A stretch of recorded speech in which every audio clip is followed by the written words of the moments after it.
Bonjour à tous, petite balade au crépuscule aujourd'hui pour évoquer une première partie sur le jeûne. C'est quelque chose dont on entend de plus en plus parler, c'est très à la mode et ça peut être très intéressant, mais il faut faire cependant très attention. Alors, la première des choses à dire sur le jeûne, c'est que, alors je vais parler du jeûne hydrique. On reviendra après sur le jeûne intermittent sur lequel il y aurait beaucoup à dire par rapport à la chronobiologie, c'est souvent un peu à l'envers, mais bon. Donc on va parler d'un jeûne hydrique simple, c'est-à-dire je m'arrête de manger et je vais juste consommer de l'eau, voire de l'eau avec quelques petits tanins, qui ne sont pas des molécules qui vont rentrer dans le métabolisme énergétique, comme le rooibos, des choses comme ça. Donc ce jeûne-là, en fait, il est intéressant à mon sens parce qu'il permet toujours pareil d'athlétiser le corps. Je l'ai déjà évoqué dans une vidéo précédente, le corps est capable de s'athlétiser en tout, y compris au niveau métabolique. Il se trouve que notre corps, il est super doué, beaucoup plus que ce qu'on pense.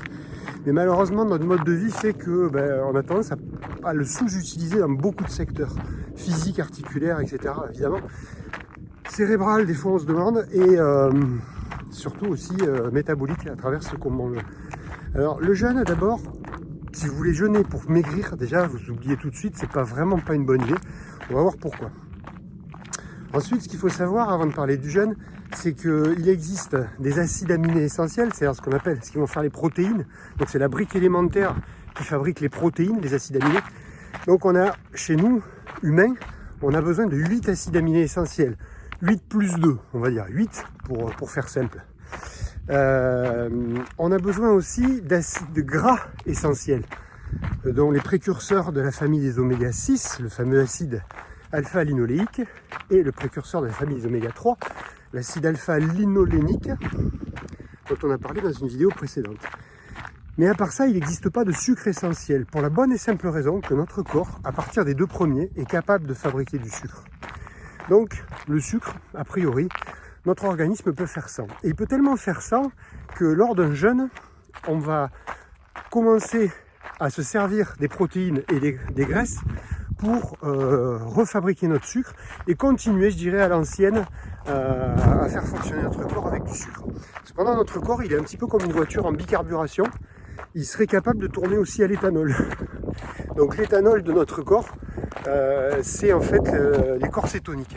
Et il y a beaucoup d'avantages, on reviendra sûrement dessus, j'espère, dans notre vidéo, à utiliser les corps cétoniques, mais encore faut-il être capable de switcher sur cette carburation-là.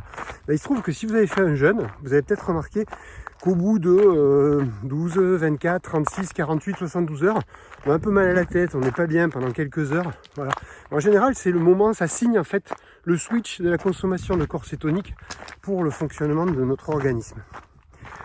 Alors, pourquoi il ne faut pas faire un jeûne si vous avez envie de maigrir? Pour la bonne et simple raison, c'est que dans les premiers temps du jeûne, ce qui va se passer, c'est qu'on va fabriquer du sucre, mais on va fabriquer du sucre à partir de nos protéines. Donc fabriquer du sucre à partir des protéines, c'est vraiment pas sympa, parce qu'en fait, par exemple, vous allez bouffer vos protéines musculaires et vos protéines cardiaques. Ça, c'est pas cool. Et c'est simplement dans un deuxième temps qu'on va taper dans le gras. Et cerise sur le gâteau, ce qui fait un petit peu grincer les dents de pas mal, et ce qui fait qu'il ne faut pas faire un jeûne pour maigrir, c'est qu'on va d'autant plus piocher longtemps dans ces protéines qu'on a beaucoup de graisse. Alors moi, je dirais que j'illustre ça un peu sur le principe du syndicat. À partir du moment où vous avez un syndicat qui est très puissant, donc le syndicat des graisses, qui est très puissant dans notre corps, plus il est puissant, plus il dit pas question de toucher à nous. D'abord, vous touchez aux autres.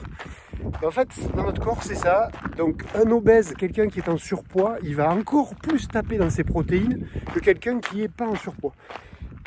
Donc, le jeûne n'est absolument pas intéressant pour perdre du poids. Il peut être intéressant pour des tas de choses, mais sûrement pas pour perdre du poids. Alors, de grâce, ne faites pas de bêtises et ne jeûnez pas pour perdre du poids. Allez, à une prochaine.